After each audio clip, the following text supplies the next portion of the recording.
Hello everyone, నా పేరు doctor Srikanth Munna.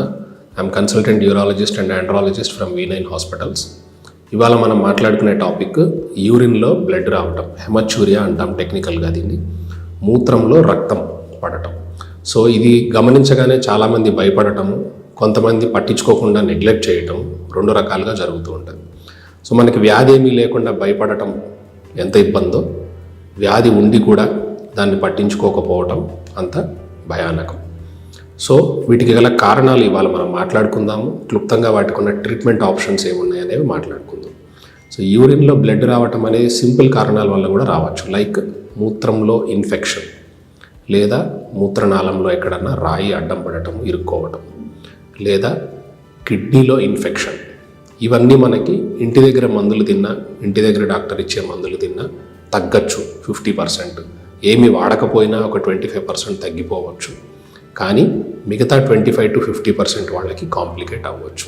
మనం ఖచ్చితంగా భయపడాల్సింది, లేదా వీర్యం మూత్రంలో రెగ్యులర్గా బ్లడ్ వస్తుంది అన్నప్పుడు వీటిని బ్రాడ్గా మనం 2 కేటగిరీస్లో ఆలోచించుకోవాలి. మీరు వేసుకోవాల్సిన సెకండ్ క్వశ్చన్, నొప్పి ఉందా లేదా.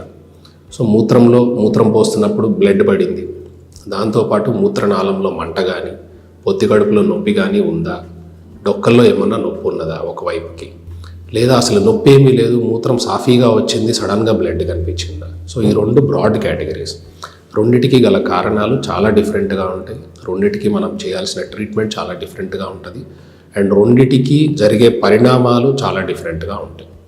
పెయిన్లెస్ హెమచ్యూరియా అంటే నొప్పి లేకుండా, ఎటువంటి ఇబ్బంది లేకుండా మూత్రంలో బ్లడ్ రావటం అనేది చాలా భయపడాల్సిన విషయం. ఎందుకంటే అది క్యాన్సర్స్ని సూచిస్తుంది. సో ఏజ్ పైబడిన వాళ్ళు జనరల్గా నెగ్లెక్ట్ చేస్తూ ఉంటారు. సో వాళ్ళకి ఎప్పుడన్నా కిడ్నీ సమస్యలు మీ ఇంట్లో ఉన్న వాళ్ళ పేరెంట్స్కి ఉన్న, ఎవరికన్నా క్యాన్సర్లు వచ్చి ట్రీట్మెంట్లు జరిగినా, ఎవరన్నా చనిపోవటం జరిగినా వాళ్ళ పెద్దవాళ్ళు, సో ఖచ్చితంగా ఈ పాయింట్ మన ఇంట్లో పెద్దవాళ్ళకి చెప్పాలి. మూత్రంలో ఎప్పుడన్నా బ్లడ్ కనిపిస్తే, రెడ్గా కనిపిస్తే, లేదా మీరు వాష్రూమ్లో ఎప్పుడన్నా అబ్జర్వ్ చేస్తే, లేదా డైపర్లో అబ్జర్వ్ చేసినా వెంటనే వాళ్ళని యూరాలజిస్ట్ దగ్గరికి తీసుకురావాల్సి ఉంటుంది. సో ఇందులో మనం భయపడాల్సింది ఏంటంటే, కిడ్నీలో కానీ, మూత్రం సంచిలో కానీ, మూత్రనాళంలో కానీ క్యాన్సర్ ఏమన్నా ఉన్నదా. క్యాన్సర్ అనేది చాలామందికి తెలుసు, ఎటువంటి నొప్పి కలిగించకుండా పేషెంట్ లోపల పాకుతూ ఉంటుంది. అది లోపలికి పాకితే తెలియదు, స్టేజ్ కూడా పెరిగిపోతుంది. బయట వైపుకు పాకితే మన అదృష్టం కొద్దీ, ఉన్న దాంట్లో దురదృష్టంలో అదృష్టం ఏమిటంటే, బయట వైపుకు పాకితే కనీసము ఈ గోడలను ఎప్పుడైతే ఎరోడ్ చేసుకున్నది లోపలికి పెరుగుతుందో, మూత్రం సంచి లోపలికి బయటికి వచ్చే దారి వైపు, మూత్రం వైపు బ్లీడింగ్ కనిపిస్తుంది. సో అట్లా బ్లీడింగ్ కనిపించగానే వెంటనే మనము యూరాలజిస్ట్ని కలవాలి. కలిసినప్పుడు అతను చేసే టెస్టులు ఏముంటాయంటే, మూత్రం టెస్ట్ ఒకటి, నిజంగా రక్తమేనా, అది ఇంకేమన్నా ఎర్రగా కనిపించే వేరే పదార్థమా, అండ్ స్కానింగ్లో ఏదన్నా చిన్న చిన్న గడ్డలు కానివ్వండి, క్యాన్సర్ లాంటి గడ్డలు కానివ్వండి, రక్తం గడ్డగట్టిన లోపల రక్తం గడ్డలు కానీ ఏమన్నా ఉన్నాయా, క్లీన్ చేసుకోవాలా, ముఖ పరీక్ష పంపించుకోవాలా, ఇంకేమన్నా పెద్ద స్కానింగ్ లాంటి టెస్టులు చేసుకోవాలా నిర్ధారణకి అనేది చేయటం జరుగుతుంటుంది. మిగతా కారణాలు, మూత్రంలో పెయిన్ లేకుండా వచ్చేది జనరల్లీ అథ్లెటిక్స్లో వస్తుంటుంది. మ్యారథాన్స్ చేస్తుంటారు యంగ్ అథ్లెట్స్.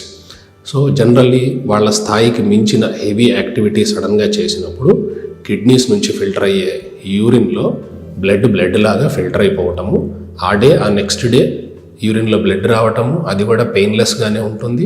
3వ రోజుకి జనరల్లీ సెటిల్ అయిపోతుంటుంది. ఫస్ట్ టైం, రెండోసారి చూసినప్పుడు మనం కంగారు పడిపోతాం. ఒకసారి వచ్చి టెస్టులు చేయించుకొని వేరే కారణాలు ఏవి లేవు అని రూల్ అవుట్ చేసుకున్నాక generally they are harmless and మన కెపాసిటీకి మించిన ఎక్సర్సైజ్ చేయొద్దు అనే అడ్వైజ్ ఇవ్వటం జరుగుతుంది. 2వ కేటగిరీ అంటే పెయిన్ఫుల్ హెమచ్యూరియా, నొప్పితో పాటు ఎటువంటి ఇబ్బందులతో పాటు ఉండే బ్లీడింగ్. సో దీంట్లో మోస్ట్ కామన్గా ఆడవారిలో అయితే యూరినరీ ట్రాక్ట్ ఇన్ఫెక్షన్స్, మగవారిలో కానీ ఆడవారిలో కానీ 2వ most common cause stones. Infection అనేది జనరల్లీ ఆడవారిలో ఎక్కువ వస్తుంది, ఎందుకంటే సెక్షువల్ యాక్టివిటీలో వాళ్ళు రిసెప్టివ్ ఎండ్లో ఉంటారు. మగవారి నుంచి ఆడవారికి జరిగే ఫ్రిక్షన్లో కానివ్వండి, స్ప్రెడ్ అయ్యే ఇన్ఫెక్షన్లో కానివ్వండి, వాళ్ళు మెయింటైన్ చేసే సెక్షువల్ పొజిషన్ వల్ల కానివ్వండి, మూత్రం సంచి ఎఫెక్ట్ అవ్వటము, దాని లోపల నుంచి ఇన్ఫెక్షన్ స్టార్ట్ అవ్వటము, దాని నుంచి బ్లీడింగ్ రావటం, గోడలు ఇన్ఫెక్ట్ అయినప్పుడు లోపల సైడు, ఇది కామన్. దీన్ని సిస్టైటిస్ అంటాం. అలాగే మగవారిలో కూడా మూత్రనాళం కానివ్వండి, మూత్రం సంచి కానివ్వండి, ఇంటర్నల్ జననేంద్రియాలు ప్రోస్టేట్ ఇన్ఫెక్షన్స్ కానివ్వండి, వాటి పక్కన ఉండే మిగతా ఆర్గాన్స్ సెమైనల్ వెసైకల్స్ కానివ్వండి, ఇట్లాంటి వాటిలో ఇన్ఫెక్షన్ వచ్చినప్పుడు మూత్రంలో కానీ వీర్యంలో కానీ బ్లడ్ పడటము which is associated with pain, మంట కానివ్వండి జరగటం జరుగుతుంది. వీటికి సింపుల్ ట్రీట్మెంట్, మనం మూత్ర టెస్ట్ చేస్తాము, ఇన్ఫెక్షన్ పస్సెల్స్ ఉన్నాయా లేవా అనేది చూసుకుంటాము. స్కానింగ్లో ఎక్కడన్నా వేరే కారణాలు ఏమన్నా ఉన్నాయా అనేవి రూల్ అవుట్ చేసుకుంటాము. మూత్రంకి సంబంధించిన ఒక కల్చర్ అనే ఒక టెస్ట్ని బేస్ చేసుకొని యాంటీబయాటిక్స్ పెట్టుకోవటము, పెయిన్ కిల్లర్స్ పెట్టుకోవటం లాంటివి చేసుకుంటే ఇన్ఫెక్షన్ వెంటనే సెటిల్ అయిపోయే అవకాశం ఉంటుంది. ఇది కనుక ట్రీట్ చేసుకోకపోతే ఫస్ట్ ప్రాబ్లం ఎస్పెషల్లీ మగవారిలో ఏంటంటే ప్రోస్టటైటిస్, క్రానిక్ ప్రోస్టటైటిస్ అంటే ఇంటర్నల్ జననేంద్రియాలు లోపల ఉండే సెక్షువల్ గ్లాండ్స్లోకి ఇన్ఫెక్షన్ స్ప్రెడ్ అయితే అది ట్రీట్ చేయడం చాలా కష్టం. ఎందుకంటే మనం పెట్టే మందులు అక్కడ దాకా పోవు. ఈ జననేంద్రియాలు డిజైన్ ఎట్లా చేశాడంటే భగవంతుడు బాడీలో వచ్చే ఇన్ఫెక్షన్ రానివ్వకుండా వాటికి కొన్ని పొరలు పెట్టేశారు. సో ఇన్ఫెక్షన్ అనేది బాడీ లోపల నుంచి రాదు, వస్తే మూత్రం దారిలో నుంచి బయట నుంచి రావాలి. కానీ మనం పెట్టే ట్రీట్మెంట్ మందులు ఎక్కడి నుంచి వెళ్తాయి? బాడీలో నుంచి, రక్తంలో నుంచి వెళ్తాయి. సో ఇన్ఫెక్షన్ ఎట్లాగైతే వెళ్లకుండా అది ఆపుతుందో, రక్త ప్రసరణలో నుంచి వచ్చే మందులు కూడా వాటి కెపాసిటీ కూడా వాటికి సరిగ్గా అందదు. సో ఇన్ఫెక్షన్ అనేది బయట నుంచి రాకుండా చూసుకోవడం చాలా ఇంపార్టెంట్. ఇక్కడ అది వస్తే ట్రీట్మెంట్ మనం బయట నుంచి పెట్టలేము, లోపల నుంచి పెట్టాలి, కాబట్టి రెస్పాన్స్ తక్కువగా ఉంటుంది. So urinary tract infections neglect చేయకుండా ఇంటి దగ్గర ఇచ్చే మందులు సగం సగం డోసులు, సగం సగం కోర్సులు కాకుండా యూరాలజిస్ట్ని కలిసి ప్రాపర్గా వాటిని టెస్టులు చేయించుకొని ఫుల్ కోర్స్ ఆఫ్ ట్రీట్మెంట్ తీసుకొని యాంటీబయాటిక్ రెసిస్టెన్స్ రాకుండా చూసుకోవడం చాలా ఇంపార్టెంట్. మూడవ కారణం స్టోన్స్. కిడ్నీ స్టోన్స్ గురించి ఇవాళ రేపు మనందరికీ క్లుప్తంగా కానీ డీటెయిల్డ్గా కానీ అవగాహన ఉండే ఉంటుంది. ఆ స్టోన్ ఉన్న ఏరియాని బట్టి అది కిడ్నీలో ఉన్నదా, మూత్రం నాళంలో ఉన్నదా, మూత్రం సంచిలో ఉన్నదా అనే దాన్ని బట్టి ఎండోస్కోపీ టెక్నిక్స్, లేజర్ టెక్నిక్స్ ఇవాళ రేపు ఫ్రీలీ అవైలబుల్గా ఉన్నాయి. మన దగ్గర కూడా అన్ని ఆప్షన్స్ ఉన్నాయి. హోల్ పెట్టకుండా లేజర్ సర్జరీస్ కూడా చేసుకోవచ్చు. అండ్ ఇవి స్టోన్స్ని జనరల్లీ మనం నెగ్లెక్ట్ చేస్తూ హోమియోపతి మందులు వాడుతున్నాము, ఆయుర్వేదిక్ వాడుతున్నాము, కొంతమంది చెట్ల మందు తింటున్నామంటారు, పడిపోతే అని ఎక్స్పెక్ట్ చేశామంటారు. మీరు ఏ పద్ధతి వాడినా 3 నెలలకు ఒకసారి స్కానింగ్ చేసుకొని కంపల్సరీగా అప్డేట్ అవ్వాలి. స్కానింగ్ చేసుకున్నప్పుడు ఆ రాయి పడిపోతే వెరీ గుడ్, పడకపోతే పడటానికి ఏం చేయాలో కరెక్ట్ ట్రీట్మెంట్ తీసుకోవటం ఇంపార్టెంట్ అక్కడ. ఎందుకంటే కిడ్నీ కానీ మూత్రనాళం కానీ రివర్సిబుల్ డ్యామేజ్, ఇర్రివర్సిబుల్ డ్యామేజ్ అనేవి ఉంటాయి. రివర్సిబుల్ స్టేజ్ అంటే మనం నెగ్లెక్ట్ చేసిన బాడీ దాని ఇమ్యూనిటీ ద్వారా పలానా పర్టికులర్ టైంలోపు ఆ ఇన్సల్ట్ ఏదైతే ఇబ్బంది ఏదైతే క్రియేట్ చేస్తుందో అది పోతే మళ్ళీ రికవర్ అయ్యి నార్మల్ స్టేజ్కి వచ్చే అవకాశం ఉంటుంది.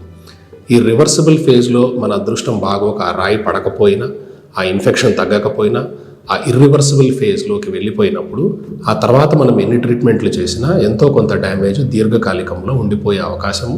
60-70 ఏళ్లకి మొదలవ్వాల్సిన బీపీలు, షుగర్లు, కిడ్నీ సమస్యలు 40 ఏళ్ళకి 45 ఏళ్ళకి స్టార్ట్ అవ్వడం లాంటివి జరుగుతాయి. ఆ రోజు మనం నాకే ఎందుకు ఇట్లా జరుగుతుంది అనుకునే బదులు ఇవాళ దాన్ని ప్రాపర్గా అడ్రస్ చేసి ట్రీట్ చేసుకోవడం చాలా ఇంపార్టెంట్.